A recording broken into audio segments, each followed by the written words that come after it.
Hər kəsə salamlar. Suallar rubrikasındayıq. Bugün iki məktubu təhlil edəcəm. Biri çox uzundur. Bu qədər.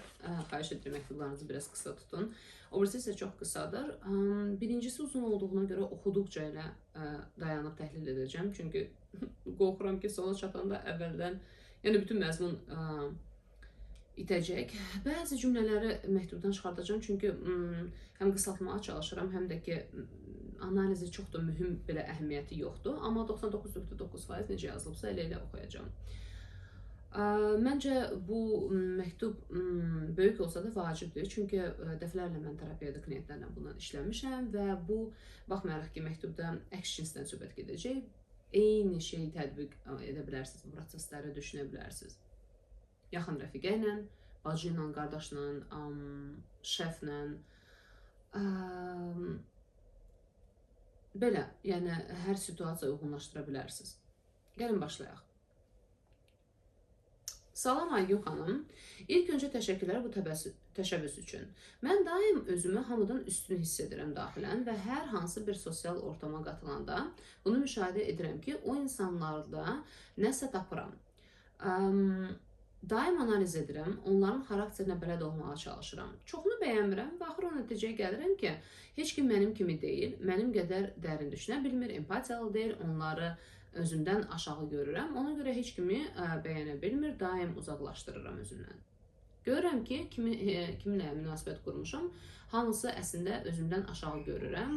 Bunun təzələkcə fərqinə varmışam. İnsanları içimdə bitirirəm, daim beynimdə ssenari var. Onları həqiqətən görməyə əvəzinə, onlara bir növ rol qoyuram, özümlə savaşdayım. Gəlin bu abzası əvvəlcə təhlil edək. Siz beyninizdə özünüz haqda yaratdığınız ideal obrazı tanımlayırsınız deyə, özünüzü hamıdan ideal sayırsınız. Yəni, pedestalda mənəm, bir növ Oscar mənəm, taxtda mənəm, qalan hamı əlbəttə ki, avtomatik olaraq sizdən aşağı düşür. Sizdə bu dəyərsizləşdirmə prosesi, sizdə də hamıda da, hamı özünə müşahidədə bunu görəcək, həm xırda maçlıqda, həm yekən maçlıqda.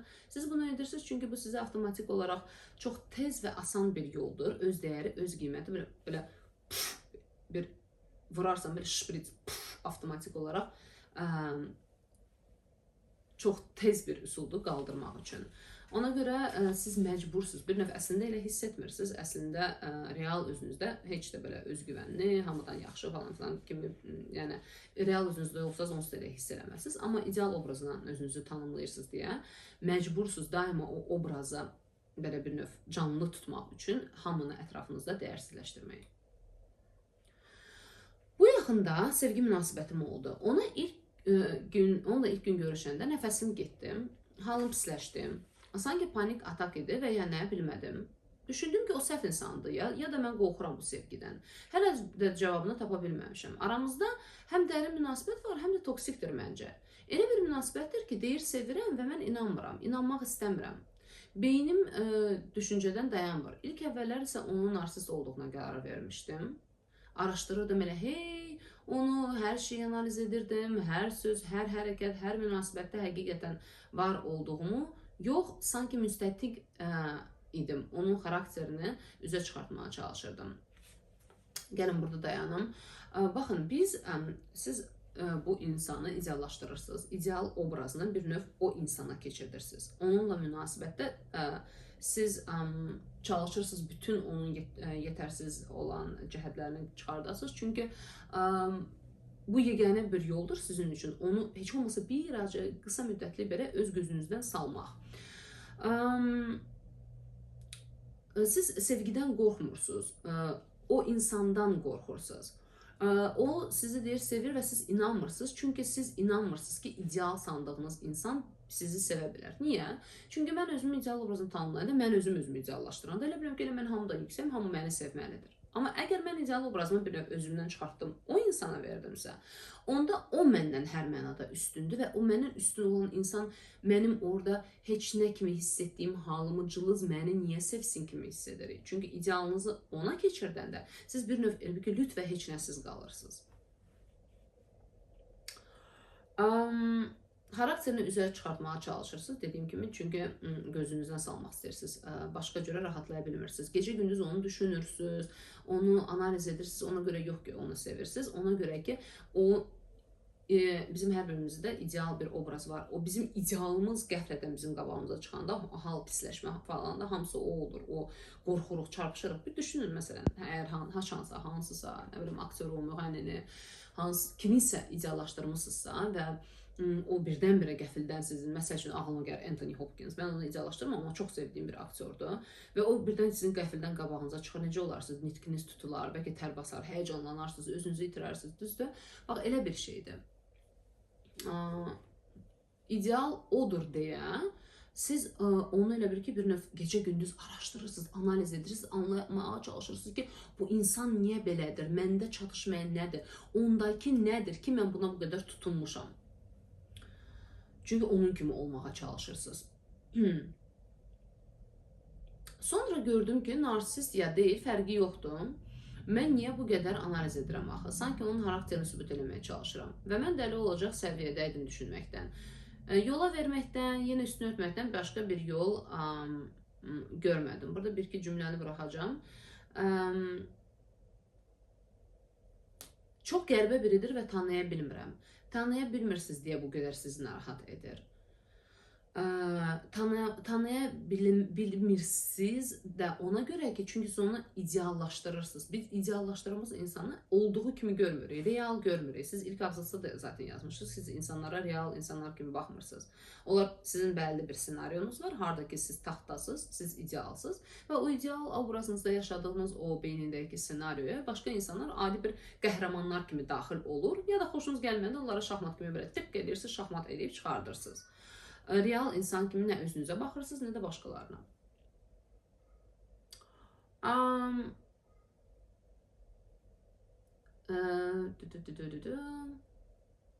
Ondan zəhləm gedir həm də. Çünki onda özümü görürəm və onu qəbullana bilmədiyim tərəfləri.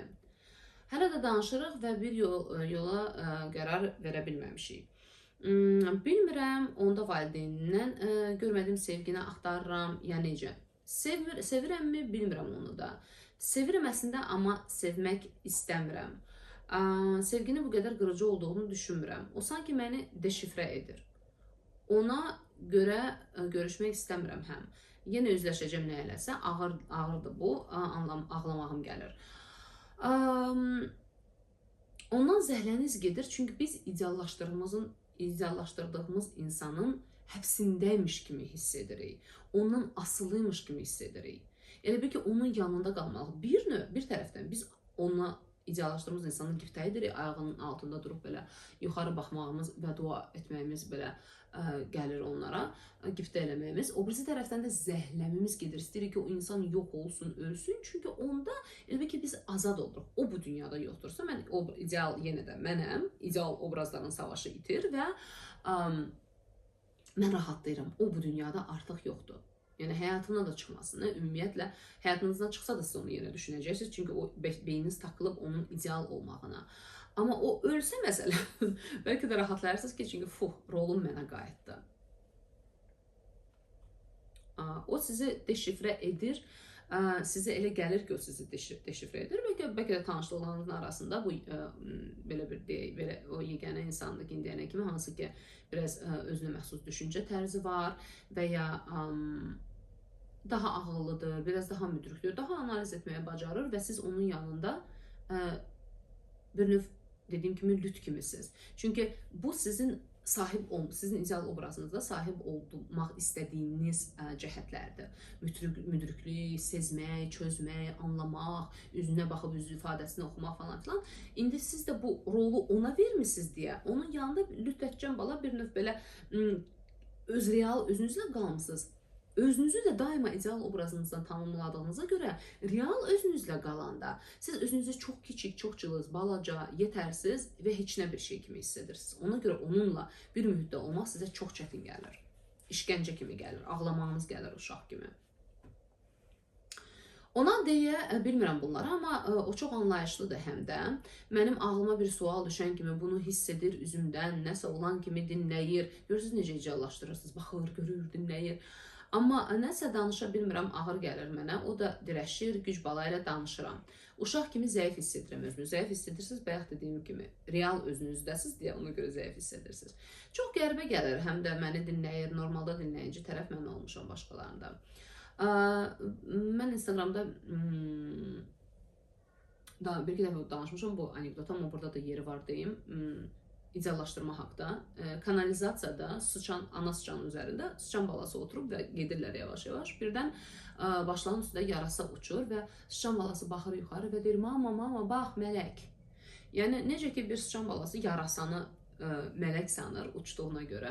Bax, biz də eyni dərəcədə adi həyatda olan o insanları əgər ideallaşdırırsa, öz ideal obrazımızı onlara keçirdiriksə, öz idealımızı onlarda görürüksə, onlar bizə olağanüstü, təkrar olmaz dünyada ən çox bilən, ən gözəl, ən düzgünü bilən birisi kimi sayılır və onlarla bir növ savaşdayıq, o ideal obrazı savaşdayıq.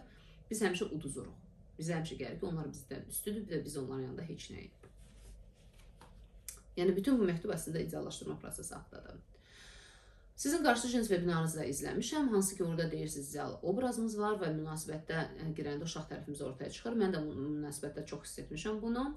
Mən əslində dostlarla ortamda falan əyləncəli şəxsəm, amma onun yanında elə bükülürəm, sıxılıram, sanki olduğum kimi ola bilmir. Lap öncədən, ilk görüşdən bu belədir və hər dəfə özümə şans verirdim ki, dəyişəcəm, amma görürəm ki, alınmır. Bunu ona demişəm, daim gözüm dolur, ağlamış kimi oluram. Sanki burada olmaq çətindir, münasibət qurmaq çətindir. Yox, siz deyirsiniz, özüm kimi ola bilmirəm. Siz əslində dostlarınızın yanında özünüz kimi deyilsiniz, ideal obrazınızdasınız. Ona görə onların yanında o rolu oynamaq sizə rahatdır. Bu oğlanın yanında o rolu oynaya bilmirsiniz deyə rolu artıq ona vermişsiniz, ideal obrazı. Burada özünüz kimi qaldığınız görə zəif hiss edirsiniz, uşaq kimi ağlamağınız gəlir. Çünki elə bir ki, uşaq necə şaxta babanı görər belə, belə baxar, sanki Allah baba kimi bir şeydir. Həm qorxar ondan, həm sevər onu, həm qibtə etər. Bax, eyni prosesi siz keçirdirsiniz. Bütün yetişkin, müdrik, ağıllı, bilən, bütün cəhətləri hamısını vermişsiniz ona və onun yanında cılız bir şey kimi qalmışsınız. Yəni, əslində real özünüzdə qalmışsınız, real özünüzdən də bir növ zəhnəniz gedir. Özünüzü heç real özünüzlə tanımlamırsınız. Xoşunuza gəlmir. Çünki orada bütün insanlara xas olan milyon dənə cəhətlər var, hansı ki bizi real insan kimi hiss elətdirir. Real olmaqsa çox çətin, çünki orada hisslər var. İdeal obrazda isə yox, ideal obrazda biz sadəcə rol oynayırıq. Deməli, üzləşə bilmirəm özümlə. Orada olmaq canımı sıxır sanki, yəni o yanında. Dəyişmir heç nə və özümün beynimdə yaratdığım ssenari həyata keçirdə bilmirəm. Yəni bir növ, necə ki siz dostlarınızla daima ideal obrazınızdasınız və bir ssenariniz var, onları avtomatik olaraq keçirdirsiniz, qəhrəman kimi dediyim kimi. Bununla da eyni oyunu oynamaq istəyirsiniz, amma o alınmır, çünki artıq onun ideal o rolu ona vermişsiniz deyə siz ona tabesiniz, onun qaydalarına tabesiniz. İndi siz sanki onun oyunun bir parçasısınız. Görürsünüz necə maraqlıdır. Biz insanlara və özümüzə real baxmayanda biz həmişə bir oyunun bir parçası kimi hiss edirik. Ya onlar bizim oyunun parçasıdır, ya biz kiminsə belə peşkası oluruq bir növ. Şahmatdakı kimi. O mənim bəzi cəhətlərimi tənqid edirdi və güya bu qənaətə gəldim ki, qoymur mənə istədiyim kimi olum, amma lap başdan belədir, mənimlə bağlıdır. Bunu anladığımız çox gözəldir ki, anlayırsınız, sizinlə bağlıdır. Görürsən, qarşımdakı insan başqası olsa da olar, elə olar, yox, elə olmaz. Başqa insan ya da başqa oğlan olsa, bu sadəcə bu proseslər olur, biz əgər kimisə ideallaşdırırıq. Siz də bunu basbaya ideallaşdırmışsınız. Çünki o səviyyədəydim ki, ilk görüşdə nəfəsim getdi, burada biraz təkrarlanır. Bədən hiss edir axı deyirlər, amma bədən ilk görüşdən bu insanın doğru olmadığını necə hiss edər axı? Yox, doğru deyil. Baxın, çox zaman deyirlər, hisslərinizə güvənin, hisslərinizə güvənin. Mən o cümlə ilə də razı deyiləm. Çünki baxın, xanım burada öz hisslərinə güvənsə, deyəcək ki, yox, bu mən hiss edirəm, mənim bədənim mənə deyir ki, bu insan mənim üçün doğru deyil. Amma məsələ burada doğru yanlış olmaqda deyil və bu mənim keçmişdəki, nə bilim, sevgimi valideynlərim mənə verməyib, sevgini axtaram deyil. Burada basbaya sadəcə olaraq ideallaşdırma prosesindən gedir söhbət. Görürsünüz, insan hisslərinə güvənsə, çox yanlış bir yerlərə gedə bilər. Yəni, siz bu sevgidən qorxursunuz, siz bu insandan qorxursunuz, özünüzdən qorxursunuz. Amma qorxmaq istəmədim, üstünə getməyə çalışdım, qaçmadım.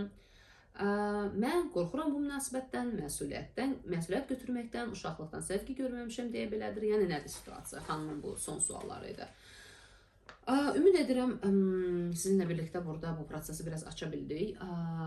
Dediyim kimi, əgər həyatınızda ideallaşdırılmaz insan varsa, onda mən bunları bir növ məktubu təhlil edərkən, analiz edərkən siz özünüzdə də bunu tanıdınız. Əgər siz, bunu dəfələrcə Instagramda qeyd etmişəm, yəni sadiq mənimlə Instagramda olan insanlar bilir ki, mən Türk seriallardan ən sevdiyim İstanbul Gəlindir və o dizini izləmişsinizsə, bax bu eyni ideallaşdırma prosesi, sevirəm, nifrət edirəm, ölməni istəyirəm, amma sənə qiftə edirəm, siz Adəmlə Faruqun arasında görə bilərsiniz. Haradakı Adəm Faruqu ideallaşdırır. Əgər baxmısınızsa serialı, bu dəqiqə mən bu oxuyanda sizə o prosesi də analiz eləmək rahat ola biləcək. Möhtəşəm serialı da izləməmişsiniz, izləyin. Belə bir daha da nəzər keçirtməyə çalışıram, bir şey unutdum mu deyə. Məncə yox. Uğurlar. Amma onu da deyim ki, bu proses sizə anlayırım, çox mürəkkəb prosesdir, proyeksiyadır, ideallaşdırma prosesi. Mən klientlərlə dönə eyni mövzunu çox işləyirik. Zaman tələb olunur, özünüzdə uzun müddət işləməlisiniz. Yəni bunları anlamaq belə sizə bir növ aydınlıq gətirəcək, amma bu problemdən belə deyək, qurtulmayacaq. Çünki bu direkt olaraq bizim ideal obrazımızla bağlıdır. Bu barədə webinarım var.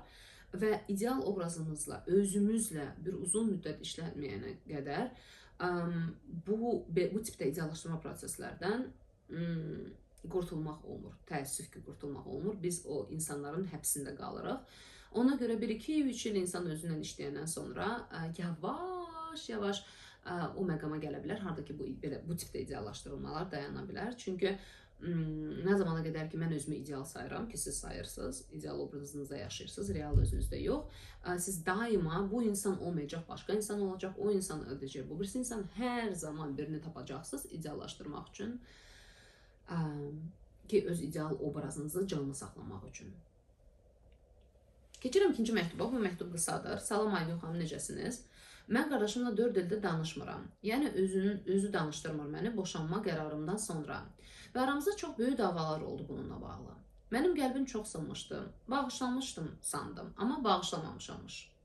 Onu anladım. Amma bu yaxınlarda səhhəti ilə bağlı çox ağrılı situasiya oldu. Əvvəl çox soyuq reaksiya verdim, vecimə olmamış kimi. Amma gün keçdikcə çox pis oldum. İndi də görə bilirəm bunu.